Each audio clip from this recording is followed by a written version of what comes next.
माँ भारती को प्रणाम करता हूँ, आप सबके गुरु माता पिता को प्रणाम करता हूँ। बच्चों बहुत अच्छा ललाट और सभी लोगों को सुबह सुबह की राम राम, और जरा जोर से बोलिए बम बम भोले।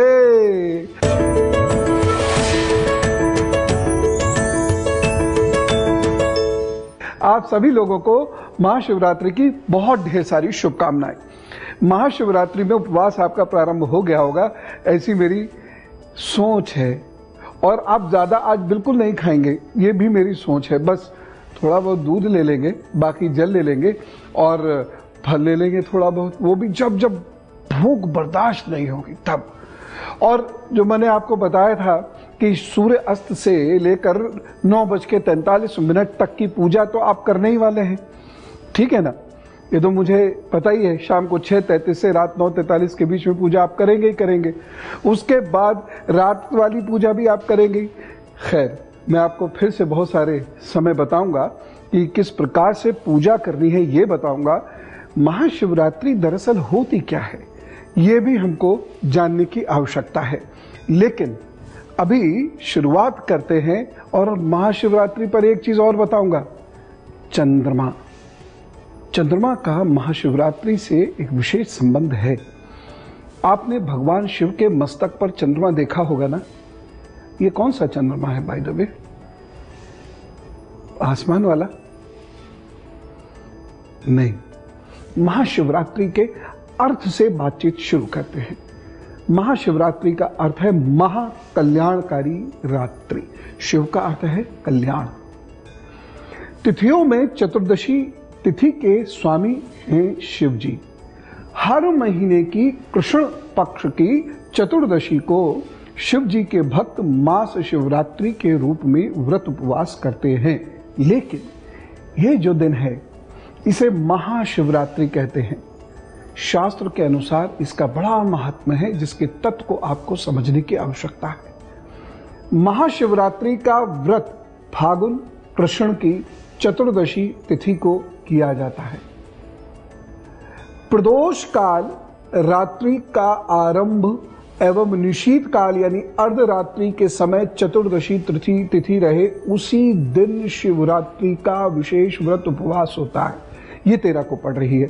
इस विधि से श्रद्धा और विश्वास पूर्वक जो लोग व्रत का आचरण करते हैं और जो लोग जप ध्यान साधना करते हैं, उन्हें भगवान शिव की कृपा प्राप्त होती है। एक चीज यहां मैं बड़ा स्पष्ट करना चाहूंगा। वरदान हम शब्द बहुत चलते फिरते से यूज कर देते हैं। वरदान प्राप्त हो जाएगा। देखिए, या हम कह देते हैं जो इच्छा करोगे सो पूरी हो जाएगी। ऐसा नहीं होता है। जब तक कोई व्यक्ति गहन ध्यान साधना नहीं करता है, अपने जीवन को प्रभु के पथ पर नहीं डालता है, तब तक बैठे बिठाए किसी को वरदान प्राप्त नहीं होते हैं, मनोवांछित इच्छाएं प्राप्त नहीं होती हैं। इसलिए आपको इस दिन साधना करनी चाहिए। और बहुत सारे लोग सूर्य अस्त हो जाएगा तो व्रत खोल लेंगे, खूब जम के खाएंगे पिएंगे। जबकि 14 तारीख को 7:11 पर आप पुनः अभिषेक करेंगे, या उससे 1 घंटे के भीतर अभिषेक करेंगे, पूजा पाठ अपना पूर्ण करेंगे, उसके बाद फिर व्रत का पारण करेंगे। ठीक है ना? शिवरात्रि में संपूर्ण रात्रि जागरण करने से महापुण्य फल की प्राप्ति होती है। और जागरण का क्या है? ऐसे तो रात में जो लोग शिफ्ट्स में काम करते हैं वो सारी रात जागते हैं, तो क्या वरदान प्राप्त हो जाता है? जागरण से यहां अर्थ समझिए। ऐसे हमने देवी जागरण का कर दिया, सारी रात हम नाचते गाते खाते पीते हैं। ऐसे ही महाशिवरात्रि का भी हो गया। जागरण से यहां अर्थ है अभीष्ट मंत्र का जप, अपने इष्ट का जप, उसकी साधना, उनके बारे में सुनना, श्रवण करना, उनकी कथा को गुनना, हृदय में उतारना, और भगवान शिव की पूजा में कुछ हो या ना हो, ध्यान अवश्य होना चाहिए। तो ओम की साधना पर कल मैं बहुत विस्तार से चर्चा करूंगा, पूरा 1 घंटा। अब तो 1 घंटा बैठा करेंगे ना, तो कितनी सारी बातें करेंगे, सोचिए जरा। कल मैं ओम के बारे में बताऊंगा, क्योंकि इसको लेकर भी बहुत सारी भ्रांतियां हैं। लेकिन ओम का जप है, नाद स्वर की उत्पत्ति हो रही है, और नमः शिवाय या महामृत्युंजय या रुद्र का मंत्र का जप चल रहा है, रुद्राष्टकम का पाठ हो रहा है, शिव तांडव स्तोत्र का पाठ हो रहा है, और भक्तगण सुध बुध खोकर अपने शिव को याद कर रहे हैं, मां पार्वती को याद कर रहे हैं, क्योंकि ये रात सृष्टि के प्रारंभ की रात है। यहां से सृष्टि का उदय होना शुरू हो रहा है, इसलिए ये बेहद महत्वपूर्ण है। महाशिवरात्रि की साधना बहुत महत्वपूर्ण है, और इसी दिन गुरु मंत्र दिए जाते हैं।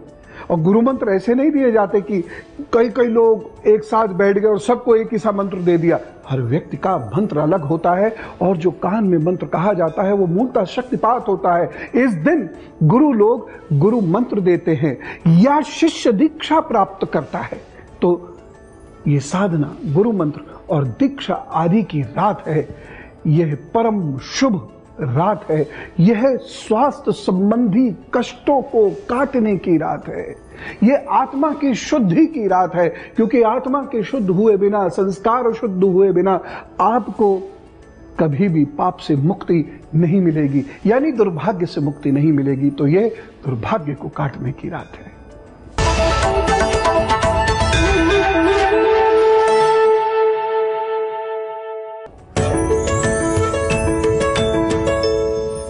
मेष राशि, आज का दिन, यह दिन आपके लिए काफी अच्छा है।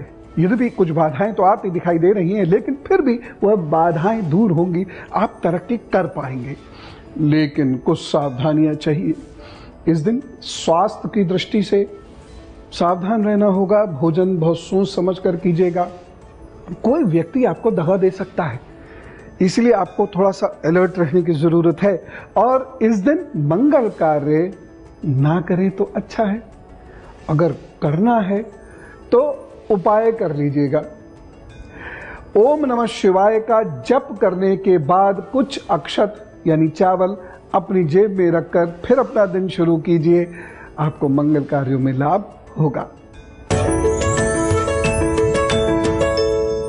वृषभ राशि, आज का दिन अच्छा है। इस दिन आप खूब मेहनत करेंगे तो आपको लाभ होगा। यूं कुछ परेशानियां हैं, कुछ इमोशनल प्रॉब्लम्स हैं, आप ज्यादा भावुक महसूस करेंगे, और इसकी वजह से कुछ काम आपको जबरदस्ती करने पड़ सकते हैं। मन नहीं होगा, लेकिन वैसे आगे बढ़ने के लिए ये दिन अच्छा है। किसी व्यक्ति विशेष से मिलने की कोशिश तो कीजिए। इस दिन भेंट हो सकती है। सावधानियां, स्वास्थ्य के प्रति सावधान रहने की जरूरत है, और रिश्तों के प्रति बहुत सावधान रहने की जरूरत है। उपाय, थोड़ा लो प्रोफाइल रखिए। इस दिन अपने काम से काम रखिए। कोई मिला, बस हंसे मुस्कुराए, अभिवादन हुआ, फिर काम में लग गए। बैठ के गपसड़ाका मत कीजिएगा, नुकसान हो सकता है। और चावल का दान जरूर कर दीजिएगा। मिथुन राशि, आज का दिन बहुत क्रिएटिव काम करने वाला है, मेहनत करने वाला है, रुके हुए कार्य को आगे बढ़ाने वाला है। इस दिन मेहनत के बड़े अच्छे परिणाम आपको मिलेंगे, लेकिन कुछ सावधानियां हैं। इस दिन पैसा निवेश करने में बहुत ध्यान देने की जरूरत है, उसके लिए ये दिन बहुत अच्छा नहीं है। घर गृहस्थी में भी कुछ परेशानियां होती हुई दिखाई दे रही हैं। इस दिन थोड़ा सा ध्यान रखें, और यात्रा पे जाएं तो स्वास्थ्य और धन का ध्यान रखें। एक उपाय कीजिए, प्रभु जी सब ठीक करेंगे। सुपारी है, सुपारी लीजिए। अच्छा, सुपारी अगर नहीं है तो 2 लौंग भी ले सकते हैं। उन्हें मां दुर्गा के चरणों में अर्पित कीजिए। दुम दुर्गाय नमः का जप कीजिए, फिर जुटिए अपने काम पर, प्रभु सब ठीक करेंगे। कर्क राशि, आज का दिन कुछ नया करवाएगा, आपसे कुछ बेहतर करवाएगा। अच्छी सोच है, अच्छा आप काम कर सकते हैं, आगे बढ़ने की जरूरत है, लेकिन सावधानी से, क्योंकि कुछ लोग आपसे नाराज हो रहे हैं और वो है आपका नुकसान करने पर उतारू हैं। सावधानियां, इस दिन जो बोलें बहुत सोच समझ कर बोलें, किसी की निंदा नहीं करें, और यदि कोई बड़ा डिसीजन लें तो घर वालों से पूछे बिना नहीं लें और आंख मूंद कर किसी पर विश्वास ना करें। उपाय नमः शिवाय का जप करें, अपने काम पर जुटे तो सब ठीक करेंगे। व्यथा लेते हैं। दीपिका जी की व्यथा है, अहमदाबाद से लिख रही हैं। पिताजी की डेट ऑफ बर्थ दी है 7 दिसंबर 1963। कहते हैं मेरे भाई ने पॉइजन ले लिया था, उसमें उसकी मृत्यु हो गई, मेरा डिवोर्स हो चुका है और मकान में भारी समस्या आ रही है। मेरे पापा के नाम पर ये मकान है, हम क्या करें? और ये भी पूछा है कि मेरी रीमैरिज होगी या नहीं होगी। सबसे पहले भी आप ही के सवाल का जवाब देते हैं। रीमैरिज होती हुई दिखाई दे रही है अगले साल मार्च से लेकर और 2020 की अप्रैल तक का आपका समय है जिसमें रीमैरिज हो सकती है। आप लोग हर शनिवार को कुष्ठ रोगियों को भोजन दिया करें और गौ माता की सेवा किया करें, चाहे भोजन देके, चाहे दवा देके या अनाज आदि कुछ देकर। यह शनिवार का एक नियम बना लीजिए और रोजाना आप सभी लोग श्वेत वस्त्र पहनकर या श्वेत चादर लपेटकर 5 मिनट सूर्योदय के समय, सिर्फ सूर्योदय से थोड़ा सा पहले, मतलब 5-10 मिनट पहले ध्यान करना शुरू कर दीजिए। बस अपने इष्ट का ध्यान करना शुरू कीजिए। आपके पिताजी के इष्ट बता दे रहा हूँ, श्री गणेश जी हैं और वो उन पर ध्यान करें, आप शिव बाबा का ध्यान करें और मुझे लगता है 1 वर्ष के अंदर चीजें ठीक होनी शुरू हो जाएंगी। पापा जी से कहना कि एक लोहे का छल्ला जो बीच में से खुला हुआ हो वो अवश्य पहन लें। दीपिका की समस्या आपने देखा कितनी भयंकर समस्या है। ये भयंकर समस्याएं क्यों होती हैं? किसी दिन मैं इस पर बड़ी तफसील से बात करूंगा क्योंकि ये कितना विचित्र है। सोचिए एक बच्ची कितनी सारी चीजों से एक साथ लड़ रही है। लेकिन मैं आपको सिर्फ इतना जरूर कहना चाहूंगा, मैं अक्सर पितृदोष का वर्णन करता हूं। ये पितृदोष बहुत महत्वपूर्ण होता है। हमारे जो 3 प्रकार के ऋण हैं, जब ये ऋण हमारे सत्कर्मों पर हावी हो जाते हैं तो उसके बाद परेशानियों का सिलसिला कभी थमता नहीं। इष्ट का ऋण, आचार्य का ऋण और पितरों का ऋण, ये कभी भी हमारे ऊपर हावी नहीं होने चाहिए। इसलिए हम सदा ये प्रयत्न करते रहें कि इन ऋणों से उऋण होते रहें, किसी भी तरीके से, इष्ट की पूजा करके, सेवा भाव करके, गुरु की साधना करके, उनकी बात मान के, उनको प्रसन्न करके, पितरों को जल देकर, पितरों के नाम से कुछ गरीबों की मदद करके, गौ माता की मदद करके हम इन ऋणों से उऋण होते हैं और उससे पहले हमको कोई सुख शांति कभी नहीं मिलता। विषय पर पुनः बात करते हैं।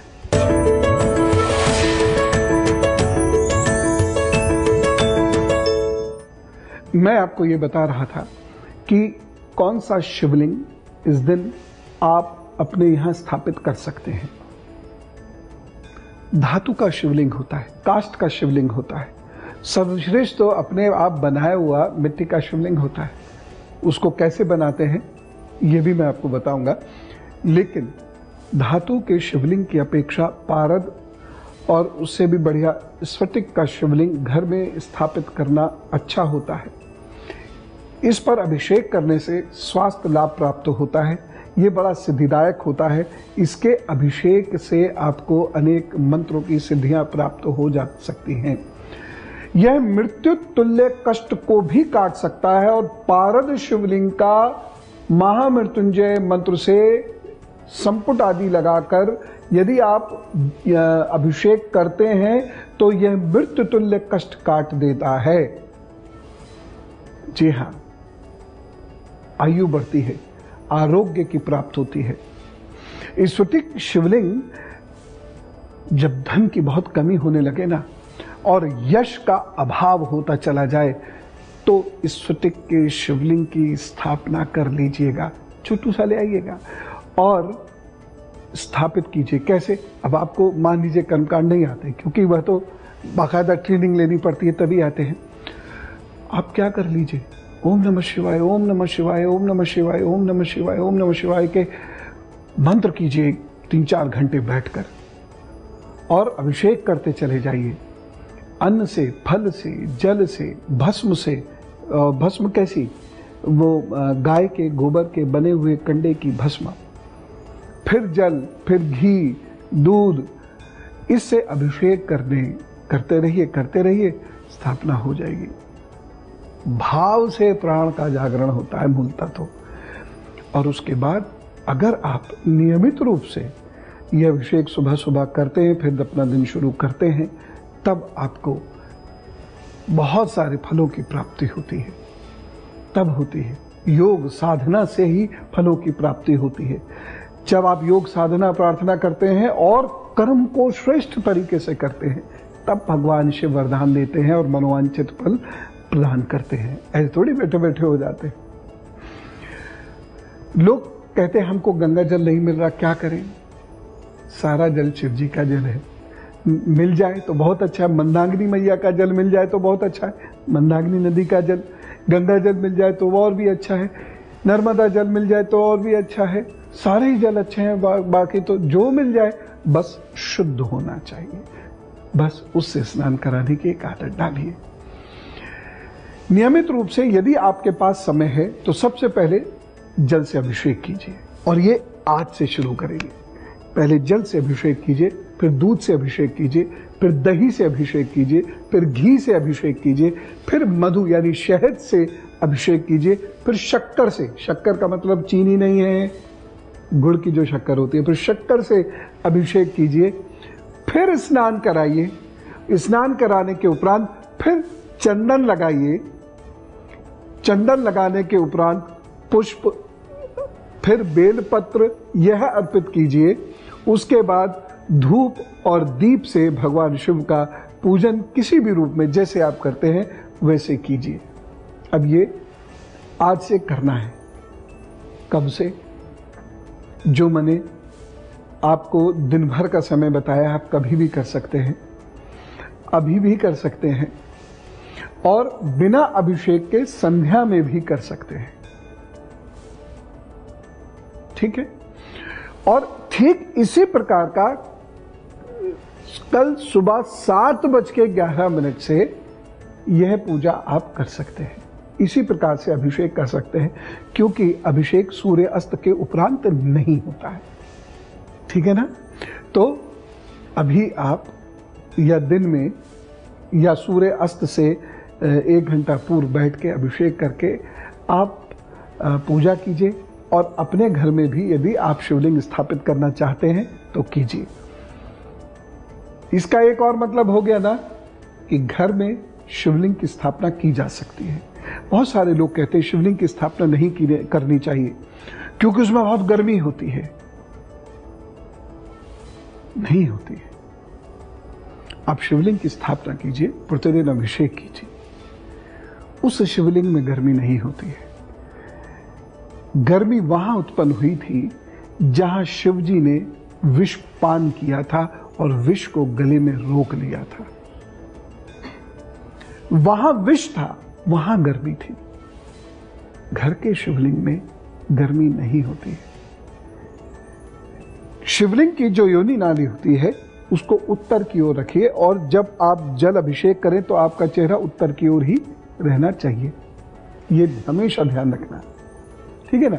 इसके लिए आप जलहरी को, यानी जिसमें आप शिवलिंग रखते हैं, उन्हें थोड़ा दाएं बाएं कर लीजिए। घर में तो छोटे से शिवलिंग होते हैं।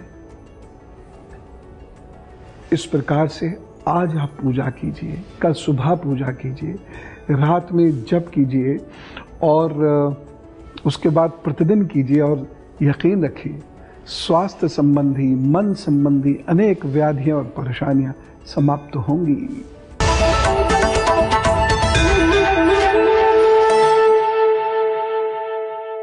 अब हम बात करते हैं सिंह, कन्या, तुला और वृश्चिक राशि की, और उसके बाद मैं आपको महामृत्युंजय मंत्र के बारे में बताऊंगा। सिंह राशि, आज का दिन आपका अच्छा है, और इस दिन का सदुपयोग आपको अवश्य करना चाहिए। मेहनत बहुत करनी पड़ेगी और उसके अच्छे परिणाम भी आपको प्राप्त होंगे। किसी की मदद से दिल प्रसन्न हो जाएगा, किसी से मिलकर भी दिल प्रसन्न हो जाएगा। लेकिन सावधानी, इस दिन समय वेस्ट करने वाले लोग भी मिल रहे हैं जो आपको कुछ नहीं करने देंगे और आपका पूरा दिन वेस्ट भी जा सकता है। यद्यपि उनके साथ बैठ के आनंद आएगा, लेकिन दिन तो वेस्ट हो गया, कुछ कॉन्क्रीट नहीं हुआ। दूसरी चीज, अपने पाँव का और कमर का ख्याल रखिएगा। उपाय, अभी सूर्य को जल दीजिए और उसके बाद अपने काम पर जुटिए, तो सब ठीक करेंगे। कन्या राशि, यह दिन आपके लिए अच्छा है। इस दिन खूब मेहनत से अपने कार्य कीजिए। इस दिन आप थोड़ा सा लो प्रोफाइल रख के कार्य कीजिएगा। वैसे मन कहीं दुखी और परेशान लगातार रहेगा। किसी बात की चिंता आपको परेशान करेगी आज। कोई बात नहीं, दोनों काम साथ साथ चलते रहेंगे। उपाय कर लीजिएगा तो वो चिंता परेशान नहीं करेगी। सावधानी, इस दिन धन के लेन देन में बहुत सावधानी बरतने की आवश्यकता है। इस दिन जो कार्य आप कर नहीं सकते हैं उसका वायदा मत कीजिएगा और झूठी गवाही बिल्कुल मत दीजिएगा। उपाय, कुछ ऐसे लोगों का साथ पकड़ें जो हंसते बोलते हैं, सकारात्मक प्रवृत्ति के हैं, सत्व है जिनके अंदर। और दूसरी चीज, मीठे चावल का दान कर दीजिए। और मीठे चावल नहीं पका सकते तो चावल और चीनी का दान कर दीजिए, बस। और उसके बाद ओम नमः शिवाय कह के अपने काम पे जुटिए। तुला राशि, यह वक्त आपके लिए बहुत संभल के चलने वाला है। कोई अजीब सा महसूस करेंगे, स्वास्थ्य की दृष्टि से भी, रिश्तों की दृष्टि से भी, लेकिन फिर भी यह दिन बुरा नहीं है। भाग्य पक्ष कमजोर अवश्य हो रहा है, लेकिन खराब नहीं है, इसलिए आपको कोई ऐसा बड़ा नुकसान नहीं होगा। सावधानी, इस दिन दुर्घटना के संकेत मिल रहे हैं, इसलिए वाहन चलाते वक्त, सड़क पर चलते वक्त थोड़ा अलर्ट रह के चलें। खेलते कूदते वक्त भी अलर्ट रह के चलें, सब ठीक हो जाएगा। उपाय, ओम रुद्राय नमः। अभी जप कीजिए, अभिषेक कीजिए, फिर काम पर जुटिए, प्रभु सब ठीक करेंगे। वृश्चिक राशि, ये वक्त स्वास्थ्य की दृष्टि से कमजोर है। घर के बुजुर्गों की दृष्टि से भी थोड़ा सा कमजोर है, इसलिए इस वक्त का सही इस्तेमाल करना आवश्यक है और अपने घर के लोगों का ध्यान रखना भी आवश्यक है। व्यथित ना होइएगा, कार्य लगातार करते रहिएगा, क्योंकि आपको कार्य में सफलता दिला सकता है। इस दिन की मेहनत आगे आपको लाभ दे सकती है। सावधानी, इस दिन झूठा वायदा मत कीजिएगा और किसी को उधार मत दीजिएगा। उपाय, इस दिन का खास उपाय है लाल मसूर की दाल का दान अवश्य कर दीजिएगा। बाकी प्रभु सब ठीक करें। एक व्यथा लेते हैं।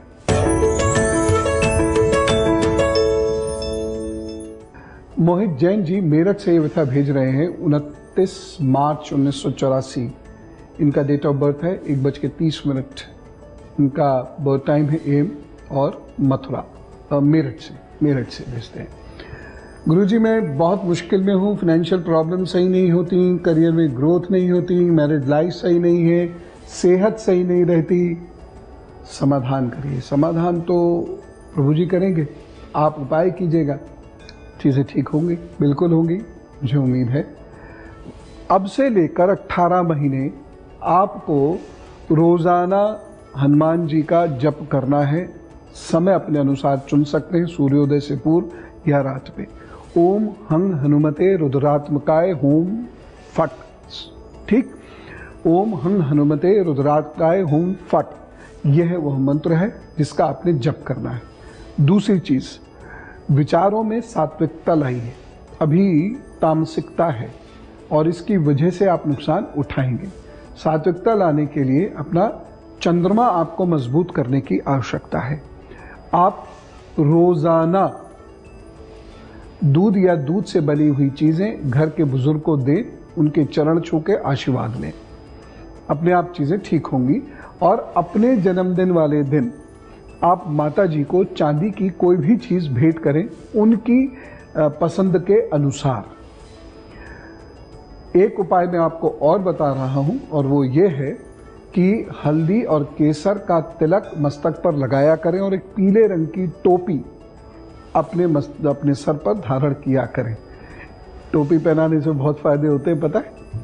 ये उपाय करने से निश्चित रूप से लाभ होगा। 18 महीने कंटिन्यूसली उपाय करने और आप देखिएगा चीजें बेहतर होंगी।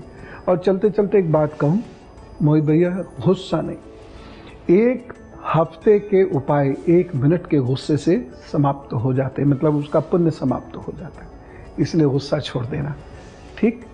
जल्दी जल्दी ये उपाय करो और मुझे आप ओके रिपोर्ट दो। विषय पर पुनः बात शुरू करते हैं।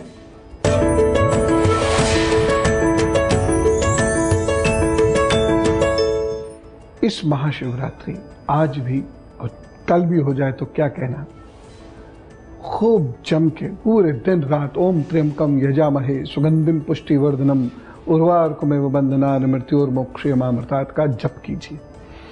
और या फिर वो जो मैंने 12 ज्योतिर्लिंगों के नाम आपको दिखाए थे उसका जप कीजिएगा, लगातार कीजिएगा और बड़े भाव से कीजिएगा।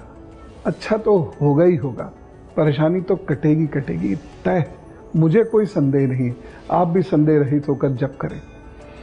शनि से जो लोग परेशान हैं तो शनि की परेशानी के लिए भी शिव की पूजा की जाती है, ठीक है ना? तो आप बहुत सारी जगह तेल वेल चढ़ाते हैं और इधर आप शिव की पूजा कीजिए, अपने आप शनि की परेशानी खत्म।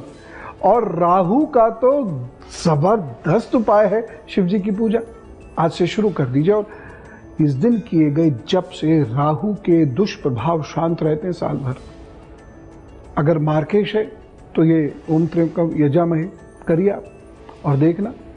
और यदि विवाह में दिक्कत आपके आ रही है तो ओम रुद्राय नमः या रुद्राभिषेक ये आज कर लीजिए, विवाह की दिक्कतें दूर होंगी। लेकिन करिएगा भाव से, जल्दबाजी, ये भागम भाग ये सब कुछ नहीं, एक साथ सामान अपना रख लें पूरे भाव के साथ, न नींद आए, न जमाइयाँ ले, न मन उचटे आपका, और देखिएगा वैवाहिक जीवन की समस्याएं भी ठीक होंगी।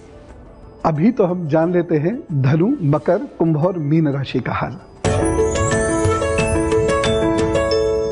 धनु राशि, आज का दिन आपके लिए अच्छा है। इस दिन शुरू किए गए कार्यों से आपको बहुत विशेष लाभ होगा। वैसे भी ये दिन तो है ही सर्वोत्तम दिवसों में से एक, तो इस दिन शुरू कीजिए कुछ अच्छे कार्य, आपको निश्चित रूप से लाभ होगा। बस अपने सीनियर्स को और बॉस को संभाल के रखना। सावधानी, इस दिन आपको वाहन ध्यान से चलाना है, जल्दबाजी में कुछ लिखना नहीं है, हस्ताक्षर करने में बहुत सोच समझना है और बोलने से पहले अच्छे से तोल मोल कर बोलना है। बाकी सब ठीक है, एक उपाय कीजिए।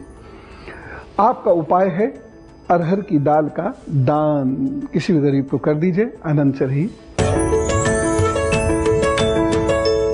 मकर राशि, यह दिन आपके लिए अच्छा है, खासतौर से शाम तक का समय।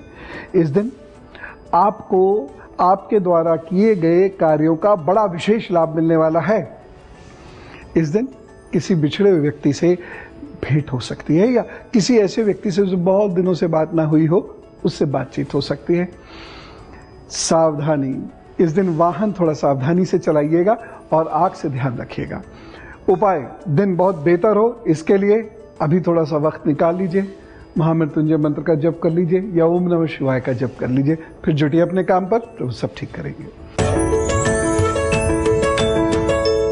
कुंभ राशि, ये समय आपके लिए बहुत अच्छा है। दोपहर के बाद आपको कुछ नए कार्य करने का मौका मिलेगा। विद्यार्थियों को इस दिन की गई पढ़ाई, बनाए गए नोट से बहुत लाभ मिलेगा, इसलिए जम के पढ़ें। सावधानी, एक सावधानी है इस दिन स्वास्थ्य से संबंधित। यदि आपको सांस की, रक्त की, हृदय की, सरदर्द की, आंख की, गले की दिक्कत रहती है तो इस दिन अच्छे से परहेज कीजिए जो डॉक्टर साहब ने बताए हुए हों।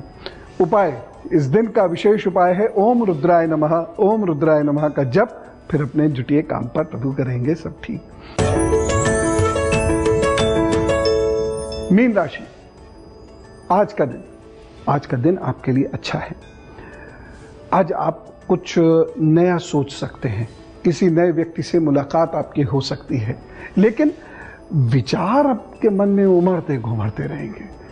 देखा ना, जैसे मिक्सी में जब हम कुछ आम डाल देते हैं चटनी बनाने के, फिर मिक्सी ऑन करते हैं तो घूमती है, ऐसे विचार घूमेंगे। लेकिन आप परेशान ना हो, काम करते रहें चुपचाप, विचारों को अपना काम करने दें, आप अपना काम करें।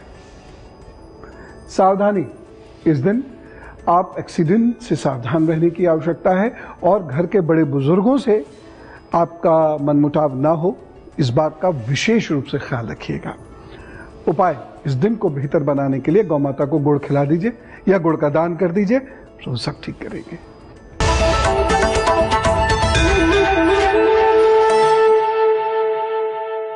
हम अब सीखते हैं कि शिवलिंग स्वयं कैसे बनाएंगे। शिवलिंग स्वयं बनाइए, पंचोपचार से उसकी प्राण प्रतिष्ठा करके पूजा कीजिए और देखिएगा इसका लाभ बड़ा अद्भुत बनता है।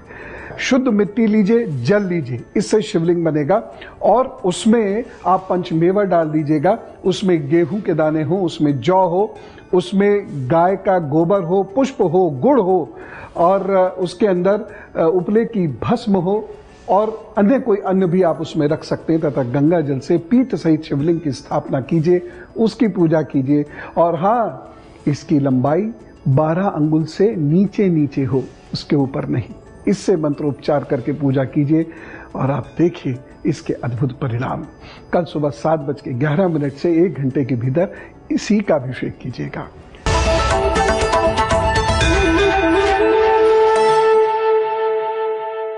और अब समय आ गया है हमें जन्मदिन की शुभकामनाएं देने का, जिन्हें हम जानते भी नहीं लेकिन फिर भी देंगे क्योंकि वह भी हमें देंगे। तो आपको जन्मदिन की ढेर सारी शुभकामनाएं। दीर्घायुरारोग्यमस्तु, सुयशः भवतु, विजयः भवतु, जन्मदिन शुभेच्छा। आपके आगे आने वाले 12 महीने बहुत अच्छे हैं। कुछ नया काम यदि आप शुरू करना चाहते हैं तो बिल्कुल कर दीजिए। इस समय में आपके द्वारा किया गया कार्य लगभग 19 महीने के बाद आपको बहुत अच्छे रिजल्ट्स देगा।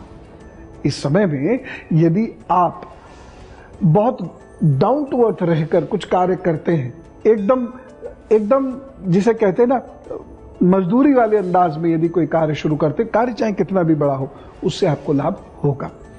लेकिन नौकरी छोड़ने का विचार बार बार मन में आएगा। अगर कोई बदलाव करना है तो 31 अगस्त अंतिम दिन है, last date of application of change. उसके बाद आप परिवर्तन नहीं करेंगे, अन्यथा उस परिवर्तन से नुकसान होगा। विवाह के लिए 15 दिसंबर तक लास्ट डेट, उसके बाद विवाह आपको नहीं करना है, नहीं तो नुकसान होगा। आपके अच्छे महीने, आपके लिए मार्च अच्छा महीना है, अप्रैल अच्छा महीना है, उसके बाद मई और अगस्त बहुत अच्छे महीने हैं, उसके उपरांत नवंबर अच्छा महीना है। इन महीनों में आप पूरी जान लगाकर काम कीजिए, खूब मेहनत कीजिए, आपको अच्छे परिणाम प्राप्त होंगे। उपाय, 12 महीनों में आपको हर मंगलवार और शनिवार पके हुए भोजन का दान बड़े सेवा भाव से किसी गरीब को करना है और घर के बुजुर्गों की रोजाना एक तरीके से पूजा सी करनी है, उनका आशीर्वाद लेना, उसके बाद फिर अपना कार्य शुरू करना होगा। देखिएगा आप पिछड़ नहीं सकते। All the best.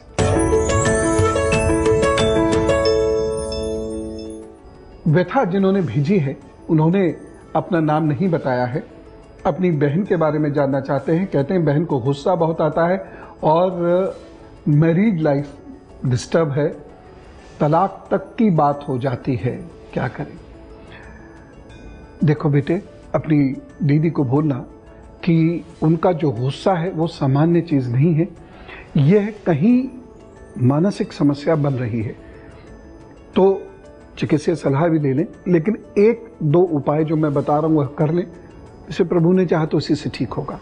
अन्न कम कर दें, फल अधिक खाएं, अपेक्षाएं कम कर दें और कर्म अधिक करें, यानी शरीर का आलस्य त्यागें।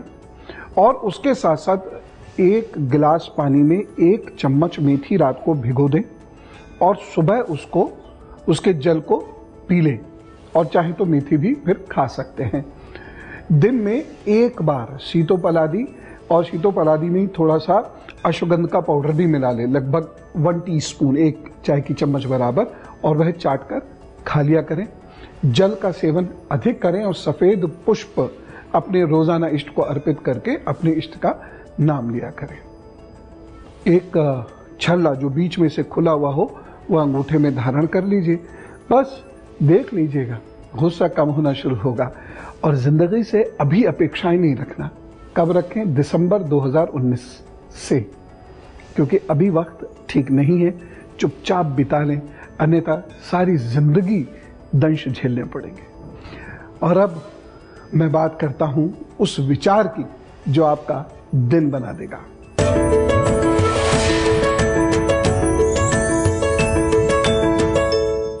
एक बहुत महत्वपूर्ण विचार मैंने पढ़ा था विंस्टन चर्चिल का, और वो ये कहते हैं, success consists of going failure to failure without losing the enthusiasm. यानी सफलता का अर्थ क्या है?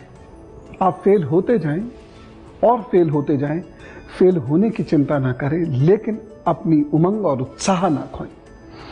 चलने का समय हो गया है। दिन आपका बहुत शुभ हो। एक बार फिर से आपको महाशिवरात्रि की ढेर सारी शुभकामनाएं। जप, तप और साधना और अच्छा व्यवहार, यह शिव पद प्राप्त कराता है। याद है ना? राम राम, नमस्कार और भारत माता की जय।